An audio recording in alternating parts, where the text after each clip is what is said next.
Well, well, well, look who finally showed up. If it isn't the Wolf King GT.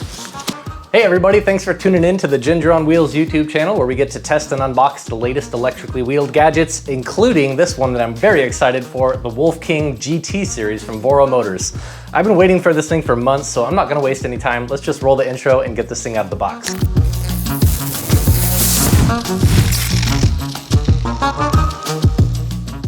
Check out this new trick I learned. Pretty cool, right? Well, this is it. This is the Wolf King GT series. This scooter goes 62 miles an hour with a legit 70-mile range. It's got sine wave controllers, which is a first for the Ginger on Wheels lineup, and it's got two 2,500 watt motors with a total peak output of 8,400 watts. This is what you get in the box when you buy it. It looks like we got two chargers with plugs. We have the lug nut caps, we have a kickstand, a multi-tool, and then the manual from Voro Motors. Cat not included. And this is really cool. Voro Motors actually gives you a checklist of things that they've checked on your scooter, like are the front and rear tires inflated, tire valve caps installed, test front and rear brakes. There's all sorts of things that they did to this scooter before they even shipped it to me, so that's gonna save me a lot of time. The Wolf Warrior has come out. Do you approve? I think he approves. Let's get this thing out of the plastic wrap and put it together and we can get a close-up look at it. What do you say? Okay, that's taken care of.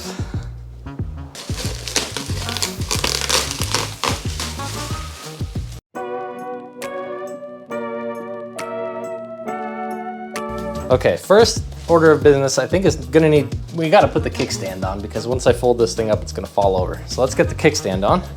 So here we've got two screws and then we got our big burly kickstand. And it mounts onto the bottom right here. There's just two simple screws. So I'll do that real quick. All right, so it looks like our kickstand is on. I'm really hot though. I think I turned the heater on way too high, so I'm gonna get into some shorts. Okay, much better. So let's go ahead and get these handlebars in the upright and locked position. Oh, come on, they didn't adjust the barrel nut for me. That should be on the checklist, Voro Motors. You guys need to adjust the barrel nut for the folding latch so that I don't have to do this. Whew. All right, so when I try to fold the scooter upright and lock the barrel nut, these handlebars are really getting in the way. So I'm gonna undo the handlebars and mount them onto the top bracket first, and then we'll try and do the latch. How does that sound? Dang, I just got the top latch off here and I was really hoping that Kaabo would up their game on this GT series and made it a standard mountain bike size mount, but they haven't. It's still this awkward 1.2 inch handlebar. So you can't swap the handlebars with anything else. So to put this bracket on is really straightforward. You just pop the handlebars in the groove, you put the top bracket piece on, and then there's 4 screws that hold it on. It's just like any of the other scooters I've put together. So if you got questions how to do it, just watch any of my other unboxing videos. Should we go for one more try?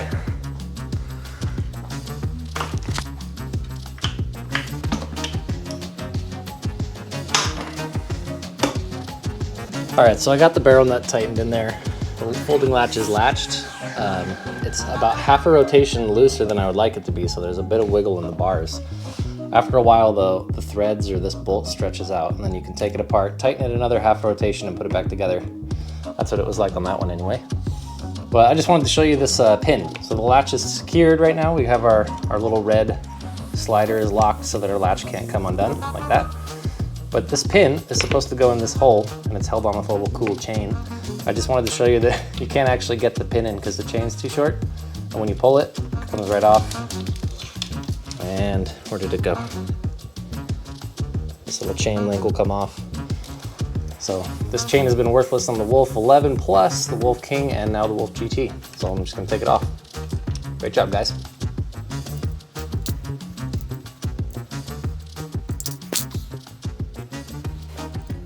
All right, pro assembly tip here. If you loosen a screw right here and a screw here, I think they're size 2 Allens, then you can actually move the display like this, and then you can get down there and actually tighten the top latch bolts.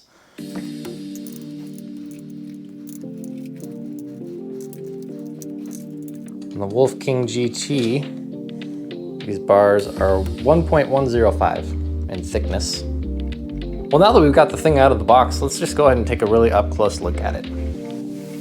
So it looks like we have the same grips as the Wolf King GT, and we have a new little display mechanism here. And I noticed earlier it has a power button in the back. I'm not sure what that does. We'll see. These look like Zoom brakes, rebranded as Kaabo, and they're a little low on fluid. Huh. Yeah, they came to me too low. Gonna have to pump those up, I guess. Lame. Let's check this one. It was a little better. Still pretty bad though, wow. This is our TFT display here. I forgot to tighten that back up. But, oh, maybe the power button on the back of this is for the actual scooter. It is. Cool. Kaabo electric scooters. All right. Mile per hour, speed, battery life. Scooter's got 15 miles on it.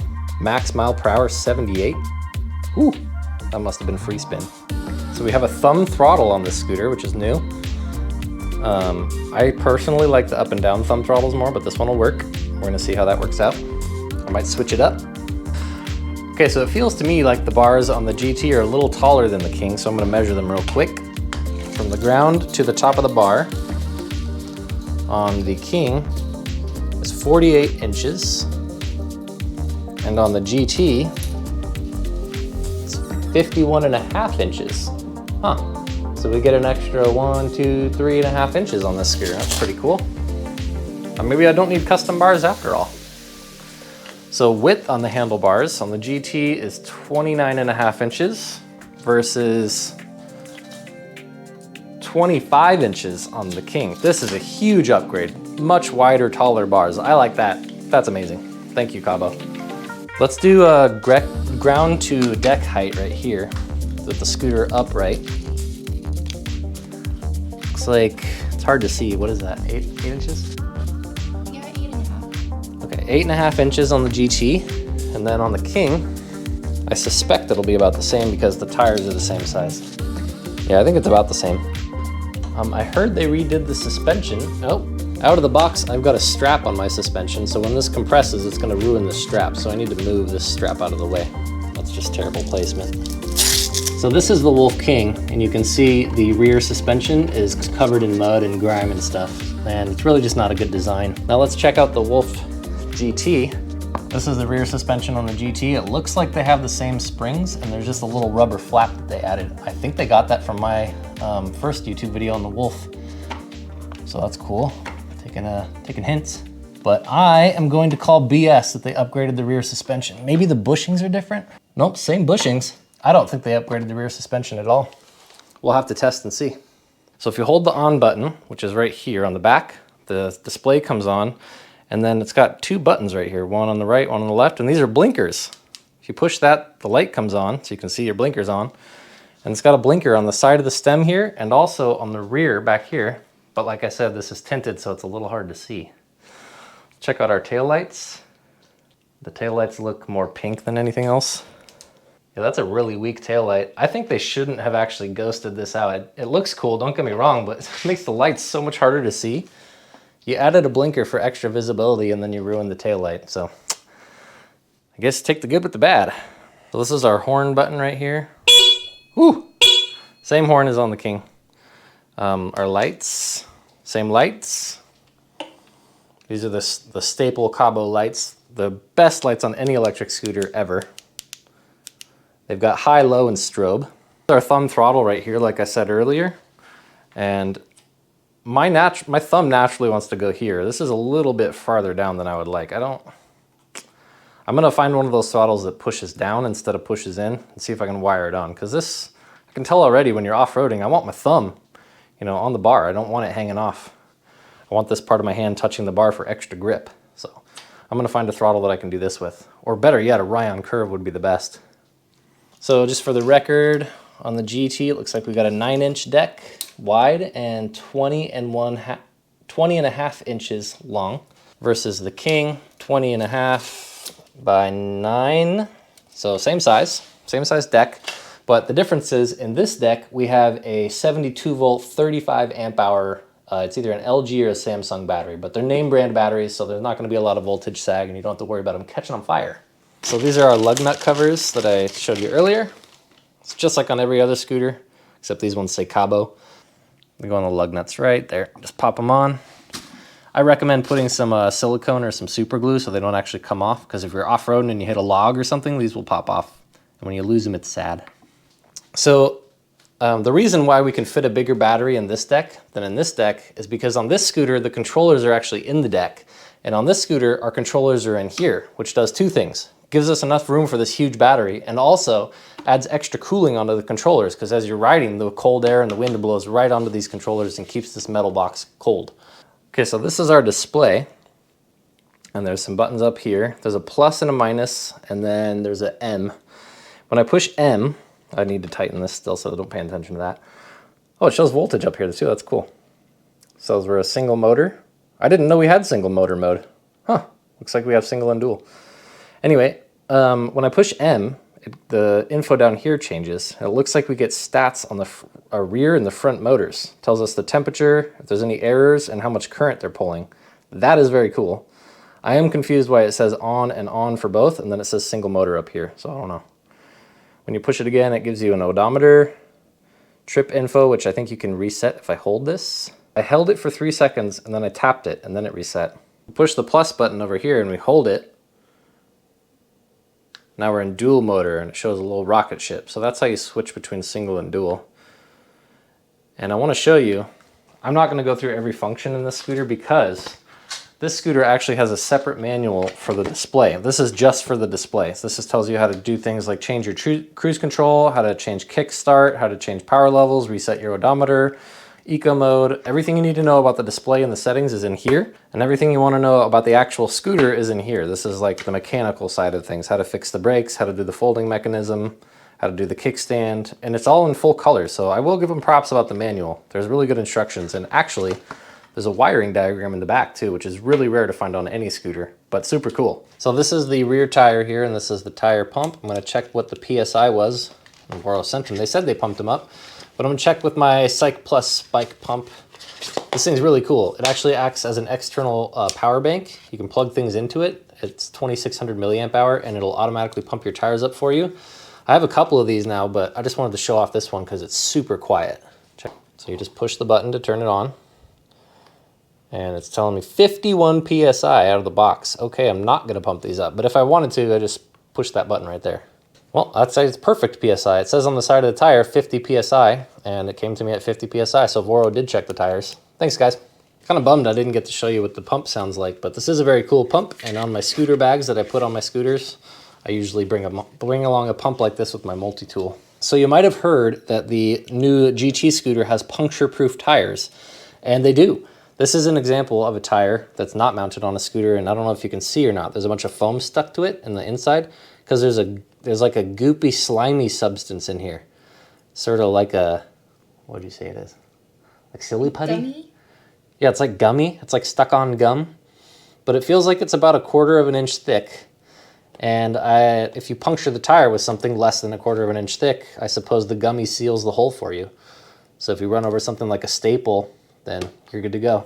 If you get a bigger puncture like a nail or something, obviously you're kind of hosed, you have to plug it, but this is a really good addition. You're not gonna get as many flat tires, which is really, really helpful on this scooter because these tires are insanely impossible to change. Not impossible, but very, very hard. I'm still kind of in shock that they blacked out the rear tail light. I thought it was really cool looking, don't get me wrong, but like that is just not bright. Let me just show you compared to the Wolf King over here. Check out the taillight on this thing. That's an actual proper taillight. So when I push the plus and minus buttons on the top here, we've got Eco. You can see there's a little flower. That's gonna be your most efficient mode. And then you've got speeds 1, 2, and 3, which just progressively get faster and faster. And then speeds 4 and 5 are the same speed, but the torque curve is modified. So you get faster acceleration in modes 4 and 5. Or so I've heard. I haven't actually tested the scooter yet, so take that with a grain of salt. Let's do this too. Oh. So this is the rear side of the Wolf King again, and I just want to show you the springs. Inside the spring here, it's hard to see. There's a little rubber grommet, and the rubber grommet, when the spring compresses all the way, is meant to absorb the rest of the impact, but the grommets don't have a high enough durometer. They're too soft, so they squish and then they rip, and they become more or less useless, and the suspension, the spring suspension, will just bottom out. So that happened on this thing. I sent it back to Voro, they gave it back to me with new bushings, and I broke them again. So I'm just gonna go out on a limb and say if you're over 175 pounds, you're probably gonna break the bushings because I didn't jump the scooter the second time. I took it off-road and it smashed the bushings up. So the rear end of the scooter is all saggy and kind of floppy. And from what I can see, the bushings look the same on this scooter. So if the bushings are the same on here and I find myself busting them up, I'm gonna replace them with these third-party bushings I got from a company called Leet 3D.